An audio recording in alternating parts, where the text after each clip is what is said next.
ভিডিওটা যখন এখন স্টার্ট করতেছি তখন সময় হচ্ছে 4:39 আর আমার 3:30টায় বের হওয়ার কথা ছিল যদিও, কিন্তু সবাইকে অ্যারেঞ্জ করতে করতে লেট হয়ে গেছে। আর আজকে আমাদের ট্যুর নিয়ে আর এত সাসপেন্স খেলবো না। আজকে আমাদের ট্যুর হচ্ছে, আমরা যাচ্ছি শ্রীনগর মাওয়া রোড দিয়ে। এতক্ষণ রাইড করতে করতে আসছি, হেলমেটটা লাগাইছিলাম না, মানে হেলমেট লাগাইছিলাম, হেলমেটে ক্যামেরাটা লাগাইছিলাম না। রাস্তাঘাট মোটামুটি ফাঁকাই ছিল। আমি দেখলাম যে রাস্তা যেহেতু ফাঁকা তাহলে তো শহর থেকে এই ভিডিওটা শুরু করা যায়। ইচ্ছা ছিল হচ্ছে মাওয়া রোডেই আজকের ভিডিওটা করব, কিন্তু মাওয়া রোড যেতে যেতে আসলে আলোর স্বল্পতা চলে আসবে। আলো থাকবে না যে তা না, এখনো রোদ অনেক উপরেই আছে, কিন্তু ওই যে কুয়াশা একটা ব্যাপার, তো দেখা যাবে যে একটু ডার্ক হয়ে যাবে। এই কারণে শহর থেকে ভিডিওটা শুরু করি। আর আমাদের সাথে আছে হচ্ছে আরো দুইটা বাইক, একটা হচ্ছে R15M মনস্টার এডিশন যেটা, আরেকটা আছে হর্নেট 2.0 অ্যান্ড আমি MT-15 নিয়ে বের হয়েছি আজকে। আর আরো বাইক আমাদের সাথে অ্যাড হবে, ওগুলো হচ্ছে ধোলাই পাড় থেকে। এখন আমি ক্যামেরা লাগাইতে যাই একটু লেট করে ফেলছি, মানে এখানে একটু পেছনে পড়ে গেছি, বাকির একটু সামনে আছে, ধরে ফেলবো আশা রাখি। আর আমরা হয়তো মেয়র হানিফ ফ্লাইওভারের উপরে দিয়ে যাব না, ধোলাই পাড় তো নিচের এলাকাটা, ওইখান থেকে যারা অ্যাড হবে তারা নাকি নিচেই আছে। তবে বেশি ভালো হইতো হচ্ছে যদি টোল প্লাজাতে থাকতো ওই পাশে গিয়ে, তাহলে খুঁজে পাওয়াটা ইজি হইতো অ্যান্ড আমরাও অল্প সময়ে পৌঁছায় যেতে পারবো। অ্যান্ড আমাদের সাথে জাহিদ ভাইও আছে, উনিও ওই পাশে থাকার কথা টোল প্লাজাতে।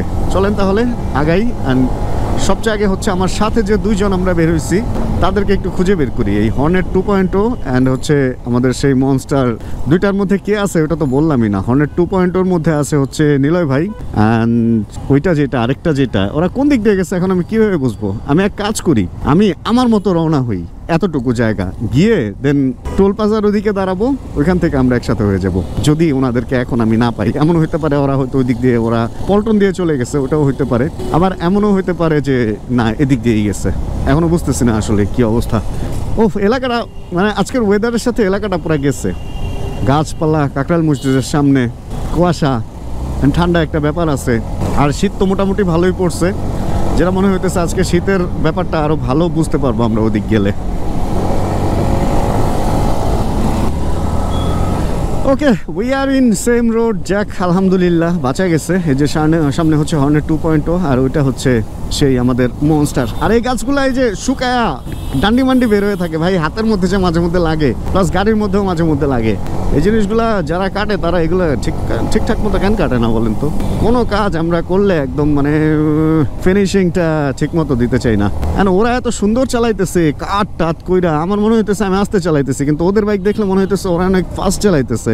আসলে হচ্ছেটা কি, অনেকদিন পর আজকে ট্যুরে বের হয়েছি, তো ট্যুর বলতে মানে রাইডে বের হয়েছি। আসলে নর্মালি তো একা একা রাইড আপনাদের সাথে রেগুলারই শেয়ার করি, কিন্তু আজকে যে কতদিন পর এরকম গ্রুপ রাইডে বের হইলাম ভাই, আমি তো আমার এক্সাইটমেন্টটা একদম টকবক করতেছে, টুবু টুবু টুবু টুবু করতেছে। আর দেখি ভাইরা এবার কোন দিক দিয়ে যায়, বঙ্গবাজারের দিক দিয়ে যাবে, যাক যেখান দিয়ে খুশি সেখান দিয়ে যাক। আমার কথা হচ্ছে আমার যাইতে পারলেই চলে। আরও আচ্ছা, শ্রীনগর যাচ্ছি কেন? ওখানে নাকি মানে অনেক মজার হালিম পাওয়া যায়। এটা নিলয় ভাই আমাদেরকে লাস্ট 2 মাস ধরে মনে হয় বলতেছে। ওনার সাথে পরিচয় ধরেন 2 মাস 10 দিন, আর 2 মাস ধরে উনি বলতেছে যে এই যে শ্রীনগরের হালিম। আর আজকে সাহস করে বের হয়ে গেলাম। আর ভিডিওটা আজকে যখন শ্যুট করতেছে, আজকে হচ্ছে শুক্রবার, মোটামুটি রোডঘাট এই জন্যই ফাঁকা, ফেরার টাইমে একটু ভিড় হবে। আর শুক্রবার আশা রাখি ওই হালিমের দোকানেও ভিড় ভাড়টা ভালোই হবে। আর স্পেশাল ব্যাপার স্যাপার থাকতে পারে, যেহেতু ওই দিন ভিড় ভাড়টা একটু বেশি হবে, ছুটির দিন একটু ভিড় ভাড়টা বেশিই থাকে। এন ওরা তো আমার মনে হইতেছে ফ্লাইওভারের উপরে দিয়ে যাওয়ারই পায়তারা করতেছে। নিচ দিয়ে যদি যাইতো তাহলে তো এদিক দিয়ে চলে যেত, ধোলাই পাড় এদিক দিয়ে তো ফ্লাইওভারে উঠা যাবে, আমার যেটা মনে হইতেছে। ওদের ভাবভঙ্গি তো আমার ভালো মনে হইতেছে না। ও ওয়াও, অ্যাভেঞ্জার। বাংলাদেশে ক্রুজার বাইকের বড়ই অভাব জানেন তো, ভালো কোনো ক্রুজার নাই বাংলাদেশে। মেয়র হানিফ ফ্লাইওভারের এখানে আসার পরে যেটা জানতে পারলাম যে আমরা আসলে উপরে দিয়ে যাব। আমি অলরেডি উপরে উঠেও গেছি এই মোড় থেকে, বঙ্গবাজারের কোনা দিয়ে যে এই মোড়টা আসছে, কি জানো এটারে বলে চানখার পুলের দিক দিয়ে যেটা। আরে তাহলে তো আমরা ইজি নিউ মার্কেট দিয়ে চলে আসতে পারলাম, অযথাই এত ঘুরলাম শহরটার মধ্যে। যাক, সম্ভবত ওরা তাহলে ওই টোল প্লাজার ওই পাশেই চলে আসবে, যারা ধোলাই পাড় থেকে যাওয়ার কথা ছিল। নাকি ধোলাই পাড় ওই পাড়েই বলে, কে জানে। ধর, আমি এদিকের এত ব্যাপার স্যাপার চিনি না। একমাত্র এদিক থেকে যাই হচ্ছে মাওয়া 2, হচ্ছে নারায়ণগঞ্জ 3, হচ্ছে চিটাগাং কক্সবাজারের ওই পাশটা। আর নিচে আসলে কোন জায়গায় কি এত কিছু জানি না। দুনিয়া নামে একটা নাম আছে এটা জানি। আর এখানে একটা বরিশাল প্লাজা আছে, গোল্ড প্লাজাও আছে, সব প্লাজা এদিকে। আর আমার ফোনটা এখনই আসতে হইলো, অ্যাপল ওয়াচ পরি নাই রে, আবার ছোট লোকে শুরু করছি। আচ্ছা আসুক, ফোন যত খুশি আসুক, আমার যেহেতু কমিউনিকেটার নাই, ফোন এখন ধরতে পারবো না। আর এদিকে গাড়ির চিপায় এই ফ্লাইওভার থেকে বের হওয়াটা যে একটা ফাঁপড়, চলেন দেখি থামছে, যেহেতু আগায় যাই, যে কয়টা পারি গাড়ি পারি। আর গাড়িগুলোও যেন কিরকম ইচ্ছা করে জায়গা দেয় না, কারণ আমার এমটির একটু হ্যান্ডেল একটু চওড়াই আসলে অন্যান্য বাইকের তুলনায়, যে কারণে আমার একটু ফাপড় হয়। আর এই দেখেন না, এখানে এই দেখেন মামা করছে কি, মামা তো রিক্সা নিয়ে উঠে গেছে, পুরাই আতঙ্ক। অশ্রু ভাই ফোন দিছে, পরে ব্যাক করতেছি। আরে অটো নিয়ে উঠে গেছে ফ্লাইওভারে, সেই ব্যাপার। ও কি দিত, টোল কিভাবে দিত, মানে কেন উঠে? ওরা কি ভাবছে যে এখনো দেশে স্বাধীনতা বিদ্যমান চলতেছে? কিছুদিন উঠা গেছে ওই যে গন্ডগোল যে হইলো ওর পরে, বাট কি একটা অবস্থা। এই জন্য আসলে যে ফ্লাইওভারে গার্ড রাখা উচিত এরকম, কারণ কে যে কখন কি করে ফেলে ফ্লাইওভারের উপরে বলা মুশকিল। আজকে সময় সুযোগ পাইলে যদি দিনের আলোতে জায়গা মতো পৌঁছাইতে পারি, R15টা নিয়ে মাওয়া রোডে একটা টান দিব। অনেক দিন R15 নিয়ে মাওয়া রোডে টান দেই না। পেছনের জ্যামটা লাগা ভালোই হয়েছে, দেখেন পুরো রাস্তাটা ফাঁকা হয়ে গেছে। এই রোডে মনে হয় এই জীবনে এরকম ফাঁকা এদিকে যাই নাই, সেটা দিনে রাতে 24 ঘন্টায় যে টাইমেই হোক। যখন প্রথম বাইকিং শুরু করি ওই টাইমটা এই মাওয়া রোডে, এই ব্রিজ তো তখন আসলে ছিল না, বাট এই মাওয়া রোডে আমাদের আসা হয়তো সপ্তাহে একবারের চেয়েও বেশি। মানে শুক্রবার বা বৃহস্পতিবার তো আসা হইতোই, এছাড়াও সপ্তাহের মধ্যে আরও আসা হইতো। নট অনলি বাইক, আমরা মাঝে মধ্যে গাড়িতেও চলে আসতাম, 2 গাড়ি 3 গাড়ি একসাথে হয়ে। তখন থেকে এই রোডটা আসলে ভালো লাগে। এক সময়ের মাওয়া রোড কেমন ছিল আপনারা যদি 10-15 বছর আগে এসে থাকেন তাহলে হয়তো জানবেন। এর চেয়েও চিকন একটা রাস্তা, দুই পাশে গাছ, মাঝখানে 2-3 কিলোমিটার পরই এমন বড় বড় স্পিড ব্রেকার দিছিল। ওই অ্যাক্সিডেন্ট যখন বেশি হওয়া শুরু হয়েছে তখনই আসলে বাইকের আসা যাওয়াটাই আস্তে আস্তে আস্তে আস্তে বাড়তে থাকে। তার আগে আবার অত মাওয়াতে বাইকটাই আসতো না, ফেরি যখন চলতো তখনকার কথা বলতেছি। আর এরা কিরে ভাই এরকম হাইটেই পার হয়ে যেতেছে, কাহিনী কি? আচ্ছা, এই ফ্লাইওভারের উপরে মানুষ হাঁটতেছে কেন? এই ফ্লাইওভারের উপরে তো বাস স্ট্যান্ডও আছে। বাস স্ট্যান্ড যদি থাকে তার মানে এখানে হেঁটে উঠারও ব্যবস্থা আছে। মানে এই নিচ দিয়েই মনে হয় হাইটা উঠা যায়, কোনো সিঁড়ি নাই। নর্মালি তো এই ধরনের ফ্লাইওভারের মধ্যে বাস স্ট্যান্ড বা লোকজন উঠা নামা এই ব্যবস্থা থাকার কথা না, কিন্তু বুঝলাম না ব্যাপারটা। বাস স্ট্যান্ড হয়ে গেছে এটার উপরে, এভাবে তো সমস্যা। আচ্ছা, আমরা কই থেকে কই যাইতেছি? আজকে তো চিটাগাং যাবো না, আজকে যাবো মাওয়া। তার মানে আমাদের বাম দিক দিয়ে উঠে ওদিকে চলে যেতে হবে। রোড ভুল করলে আবার চিটাগাং রোড ঘুরা দেন আসতে হবে। এই ভুলটা আগে হয়তো প্রথম এটা যখন উঠতাম, মানে দেখা যেত যে গেছি চিটাগাং রোডে। আচ্ছা, এই জিনিসগুলো সাবধান, হ্যাঁ, এই জিনিসগুলো খুব সাবধানতার সাথে পার হবেন, বিশেষ করে বৃষ্টির দিনে বা শুকনা দিন, যে কোনো দিন। যদি মাঝখানে পড়ে চাক্কা, চিকন চাক্কা যদি হয়, তাহলে কিন্তু এখানে অনেকেই ধুমুস দিয়ে পড়ে যায় এখানে। ও ইয়ে, গ্রেট। স্পোর্টস বাইক যখন ফার্স্ট কিনছি তখন এই জায়গাটা খুব এনজয় করতাম। গ্রুপ ধরে আসতাম, 8টা 10টা 12টা 15টা 20টা বাইক যখন আসতাম, এই জায়গায় কর্নারিং করার জন্য স্পেশালি এই শ্যুটটা নিতাম আমরা। একদম চেষ্টা করতাম কাট করে বুম বুম। সময়ের সাথে আসলে অনেক কিছু পরিবর্তন হয়। এখন এত ফ্লাইওভার হয়ে গেছে শহরে বা সারা বাংলাদেশে, এখন আর ফ্লাইওভার নিয়ে ওই ফ্যাসিনেশন বা ওই মানে উন্মাদনাটা। আরে জাহিদ ভাইয়ের সাথে দেখা হওয়ার কথা ছিল এখানে, কিন্তু দেখা হয়ে গেছে আরো আগে। আমি তো তাই বলি, কিরে এরকম ভুম ভুম হলার আলা আওয়াজ কোত্থেকে আসে? যাক, জাহিদ ভাইরা আর খুঁজতে হইলো না, লোকটা সুন্দর চলে আসছে সময় মতো, জায়গা মতো। টোল প্লাজায় সুন্দর একটা উদ্যোগ দিচ্ছে, দেখেন, বাইকের জন্য আলাদা একটা লাইন করে দিচ্ছে। অ্যান্ড সবগুলো বাইক সুন্দর এখান দিয়ে আলাদাভাবে পার হয়ে যেতে পারতেছে, আর অন্যান্য গাড়িরও প্রবলেম হইতেছে না। নর্মালি বড় গাড়ি ছোট গাড়ি এগুলা মিলে একটা বেশ ফাপড়ের জায়গা তৈরি হইতো।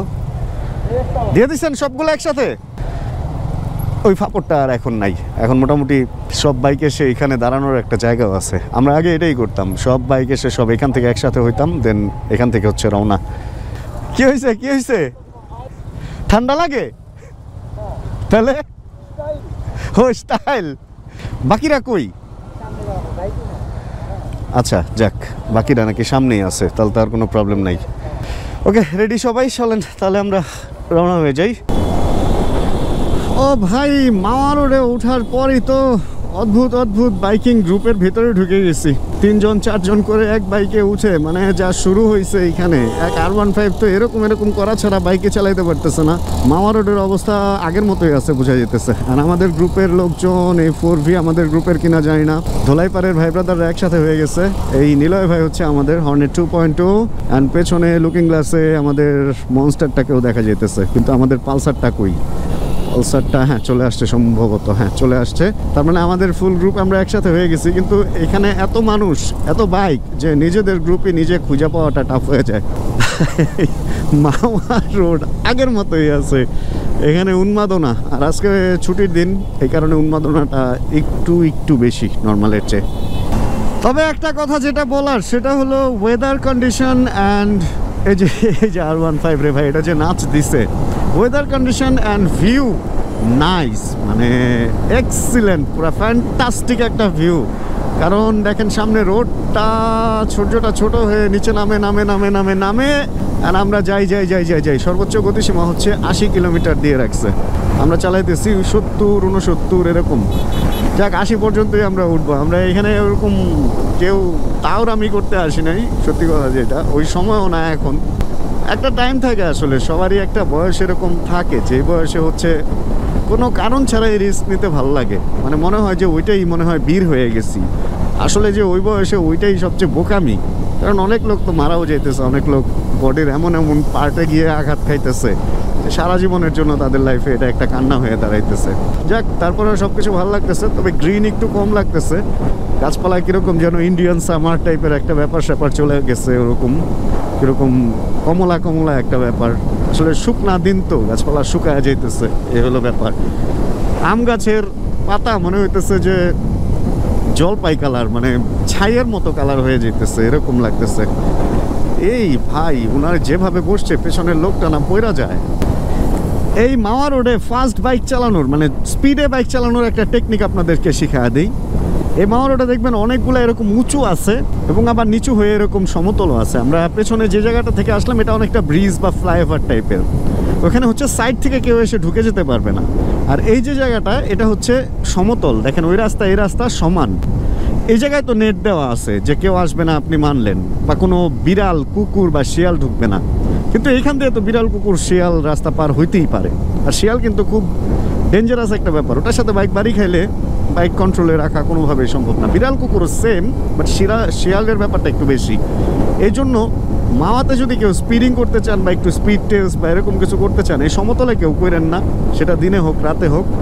করলে ওই যে ব্রিজের উপরে করেন, হ্যাঁ উঠতে একটু কষ্ট হবে, নামতে একটু ইজি হবে, বাট তারপরেও ওইখানে কি আপনি যদি পড়েন আপনার ভুলে পড়বেন, বিড়াল কুকুর শিয়ালের ধাক্কায় পড়বেন না। বাট এই সমস্ত জায়গায় বিড়াল কুকুর শিয়াল তো আছেই, এরপরে মানুষ তো আছেই, যে কোনো রকম বিপদে পড়তে পারেন এই সমস্ত জায়গায় স্পিড তুলতে গেলে। এই কারণে সমতলে খুব বুঝে শুনে চালাইতে হবে।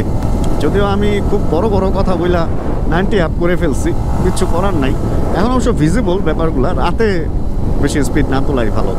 আর সামনে যে কটা বাইক দেখতেছেন মোটামুটি সবগুলোই আমাদের, মানে আমাদের গ্রুপ আর কি। আর পেছনে মনে হয় একটা আছে কিনা কে জানে। আর এটাই হচ্ছে সেই জায়গা যেখানে হচ্ছে কিছুদিন আগে প্রাইভেট কার, মাইক্রোবাস অ্যান্ড বাস, একটা হচ্ছে বাস মনে হয় ব্রেক ফেল করে অ্যাক্সিডেন্ট করছে। জায়গা এখানে হচ্ছে বাইকের জন্য আলাদা একটা লাইন করা হয়েছে, অবশ্য দেখা যাইতেছে এরকমটাই। আর আমাদের সব বাইকগুলো তো কাছাকাছি আছে। আমরা কয়টা, 1টা 2টা 3টা 4টা 5টা, এইটা আমাদের 5টা, তাহলে আমি দিতেছি, রাখেন। সবগুলো একসাথে দিয়ে দিলেই ভালো, কে আবার আলাদা আলাদা দিবে, কি করবে না করবে। 5টা ভাইয়া। ওকে, আমরা এবার টোলের ঝামেলা থেকে বের হয়ে গেছি। অ্যান্ড এবার আর আমাদের কোনো ঝামেলা নাই, এবার হচ্ছে আমরা একটানে শ্রীনগরের দিকে রওনা হব। খুব বেশি দূর সম্ভবত না এখান থেকে শ্রীনগর, কারণ মাওয়া থেকে অনেক কাছেই হলো শ্রীনগর, খুব বেশি সময় মনে হয় না লাগবে এখান থেকে। তবে সুন্দর একটা টাইমে আসছি, রোদ দো চোখে লাগতেছে না, আর সুন্দর একটা আকাশ, সুন্দর একটা রাস্তা।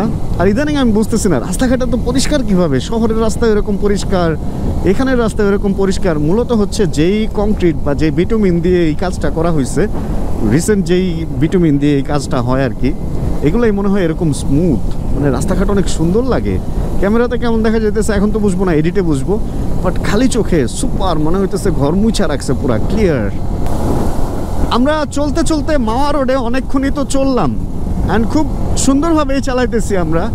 আর একটা জিনিস খুবই ভালো লাগতেছে, মাওয়া রোডটাকে এখানে আসার পর টোটাল রাইড এক্সপিরিয়েন্স থেকে যদি বলতে হয়, কোনোভাবেই রিস্ক মনে হইতেছে না। কারণ কি, আমরা কেউ রিস্ক নিতেছি না, আমরা খুব বুঝে শুনে আস্তে ধীরে চালাইতেছি। একদম চিলের ফুল যে ভাইবটা, ওটার ফিলটা আমরা নিচ্ছি একদম। এই কারণে ওরকম রিস্কি মনে হইতেছে না। এই যে বাস টাস যাইতেছে বাসের মতো, আর আমরা আমাদের মতো সাইডে যাইতেছি, প্রবলেম নাই। আসলে আসলে হয় কি, ওই যে পাগলামি করলেই আসলে রিস্ক। এই জন্য এরকম যদি আপনি বুঝে শুনে চালান মাওয়া রোডে, আমার মনে হয় না মাওয়া রোড ওরকম কোনো রিস্কের কিছু। আর এখানে যে গতিসীমা 80 দিছে, 80 সুন্দর একটা স্পিড। মানে যদি আপনি আসলে 80-র মধ্যে থাকেন তাহলে এই রোডটা অনেক সেফ। আর যদি আপনি 100 ওভার হন এই রোডে, তাহলে এই রোডটা মোটেও সেফ না। কারণ অনেকগুলা বুদ্ধিওয়ালা মাথা থেকেই এই রোডের স্পিড লিমিটটা সেট করা হয়েছে, যে এখানে আসলে রোড কন্ডিশনটা যেরকম, এটার টপ স্পিড কত হইলে জিনিসটা ভালো হয়। এখন এই 80-র জায়গায় যদি আপনি 180 চালান, তাহলে তো মোড় ঘুরতে যেয়ে উল্টায়া পড়বেন, তাই না? ব্যাপারটা হলো অনেকটা ওই রকম। ও আমার পছন্দের গাড়ি রে, ইয়ারিসের ক্রস অ্যান্ড ডুয়েল টোন, নিচে পার্ল উপরে ব্ল্যাক। এখানে আসার পর হঠাৎ করেই মোটরসাইকেল কিরকম এরকম করে, এটা যাইতে রেগুলারই আমাদের চোখে পড়ে। অ্যান্ড এই যে বামে হচ্ছে শ্রীনগর, মুন্সিগঞ্জ, অ্যান্ড সোজা হচ্ছে মাওয়া। শ্রীনগর আসলে এমনিতেই বোঝা যায়, মানে এই স্বপ্নধারা, এটা মনে হয় কোনো আবাসিক এলাকা। স্বপ্নধারা অনেক সুন্দর, তো গ্রেট একটা এরিয়া, মানে ভাল লেগে গেছে একটা এরিয়া, এরকম মনে হইতেছে। আচ্ছা, যেটা বলতেছিলাম, এখানে জায়গাটা এমন অ্যান্ড এখান থেকে অনেকখানি রাস্তায় হচ্ছে এরকম, মানে মনে করায় দিবে শ্রীনগর এরকম ব্যাপারটা। এদিকের কাহিনীটা আমি বুঝলাম না আসলে। পিচগুলো এমন ঢেউয়ের মতো হয়ে গেছে। যখন এই জিনিসটা প্রথম আমার চাকায় ফিল হয়েছিল, আমি ভাবছিলাম যে হয়তো আমার চাকা টাল হয়ে গেছে বা কিছু একটা।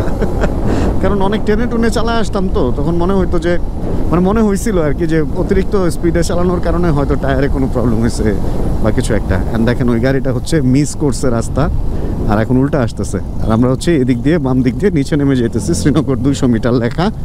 এদিকেই কোনো এক জায়গায় সেই হালটিমসের দোকান, মানে হালিমের দোকান আর কি।